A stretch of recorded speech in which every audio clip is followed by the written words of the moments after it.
All right, here we are. Welcome back for another biology video. In the last video, we were talking about human adaptations as a kind of end of our evolution unit. And that led to watching a video of one of the most interesting human adaptations, a video of something called persistence hunting, where this guy and his friends, but mostly that guy, chase a kudu, a type of antelope, until it basically falls over, right? 8 hours, the guy chases the kudu runs away. The guy trots off after it. He catches up to the kudu when the kudu takes a break. The kudu runs away again. The guy chases after it. The kudu runs away again. And this just keeps going for 8 hours straight, right? Thought to be one of the first ways that humans would have hunted animals before they had really good technology. You wouldn't need very good technology to hunt this way because most of the work is done by the running, right? Of course, it takes a pretty intelligent organism to do this. The human has to know some skills like how to track the kudu, because the kudu is going to run away out of his eyesight for a while, so he has to be able to follow the tracks and know how to use the spear, and there's other skills that go along with it. But this is really based off of the amazing body that the hunter has.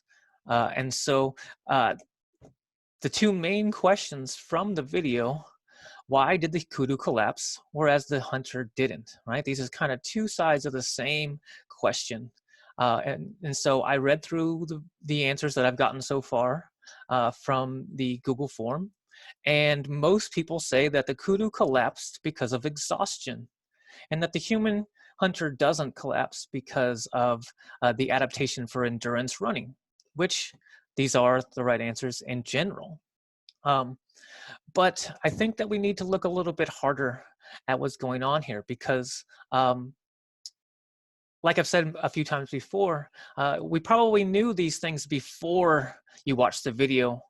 You know that at some point you're going to get too tired, and that could cause problems. But what is really happening, right?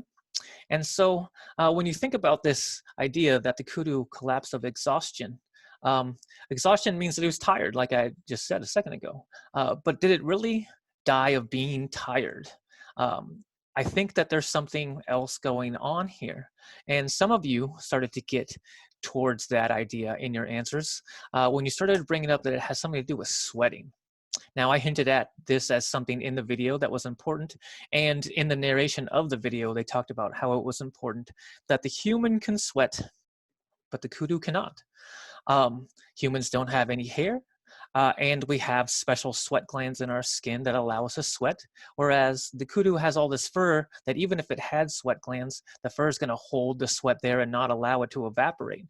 Most animals, like your dog, they cool down by panting, and they lose the heat out of their tongue. But a kudu and a dog, they can't run and pant at the same time. And that's why the kudu has to keep stopping because it can't cool off as it's running, but the human can cool off as it's running. In the end, the kudu dies from exhaustion, but something that we might call heat exhaustion, right? It's more about the fact that his body was getting so hot that his body couldn't go any further. In the video, they kind of point out this, where they say that the spear throw is symbolic because as the kudu had collapsed, its internal organs and body was already starting to fail. It was already dying. The spear just kind of speeds that process up and puts the animal out of its misery as well, right? And so in the end, these questions are talking about something called homeostasis, which is the ability to keep your body going despite what's happening around you. So here's a list of these things called characteristics of life. And we've talked about a lot of them already, about evolution and genetics and reproduction, and we are now, and metabolism. And right now, we are going to talk about, and during this last part of the year, talking about growth and development, and then this thing called homeostasis. We're starting with homeostasis, which also goes along with this idea that an organism needs to be able to respond, that when something happens in the environment, it has to act on that environment so that it can maintain its body running, right? There's all these different things that need to be regulated. Temperature, water, oxygen, all these things that you see over here on the left, plus many more that I'm not going to go through and list them all. But for example, water level is an interesting one. This organism on the picture here is something called a paramecium. It's a single-celled organism that lives in pond water. And one of the things about living in pond water is that the water is always trying to get in to the paramecium. Water is constantly seeping in through its cell membrane. And so if the paramecium doesn't do anything about that, the paramecium will fill up like a water balloon and eventually pop. So while the water is flowing in over here, this thing down here that's squeezing is actually pushing water out, right? Imagine it's like you have a boat that has a small leak in it and you're constantly just shoveling the water that's coming in and you keep shoveling it out as fast as it comes in, and then you won't sink. And that's what's happening with this paramecium, right?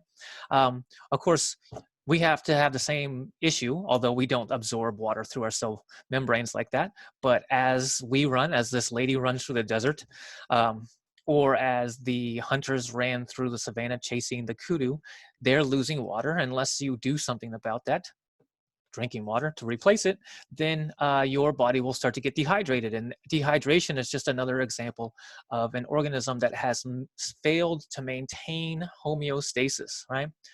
You need a certain temperature, you need a certain oxygen levels. If things get too high, that's bad. If things get too low, that's bad. We need things to be just right as much as possible. And so in the end, the kudu couldn't maintain its homeostasis. It got too hot, perhaps it lost too much water, but its body couldn't maintain homeostasis, whereas the human could. And so that leads us to this week's activity, where you are going to use this simulation that is based on kind of on the idea of persistence hunting, where this little person is going to be like running around and you're going to have to keep them alive. So hopefully you've already done this part, but if you haven't, you need to, because that interactive is on this website called Explore Learning. And so you need to sign up for that if you haven't already. Make sure that you put the correct period, put yourself in the right class. But after you go through these steps, you will get a page that looks like this, and or almost exactly like mine. Mine's a little bit different. But then over here, they call their interactives gizmos.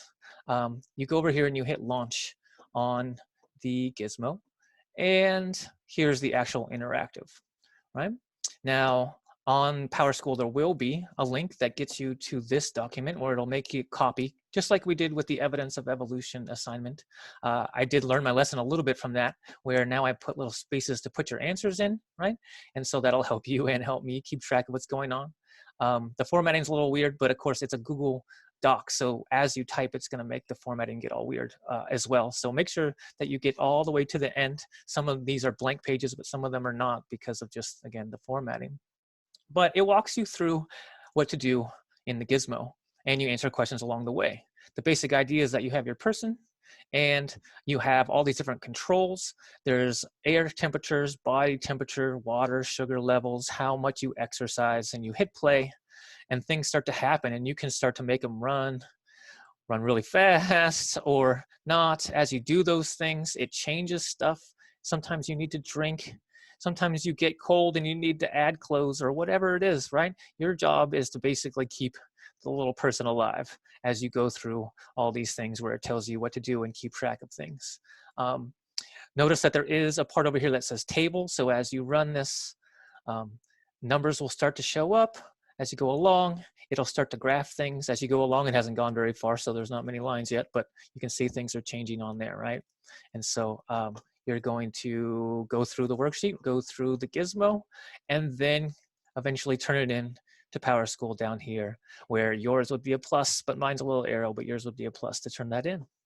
And so you need to do that by the end of the week, by Sunday, and then I will use those answers to help with the next video just like this time. As always, hit me up on Google Hangouts or email me if you have any questions. But otherwise, good luck on next week's assignment.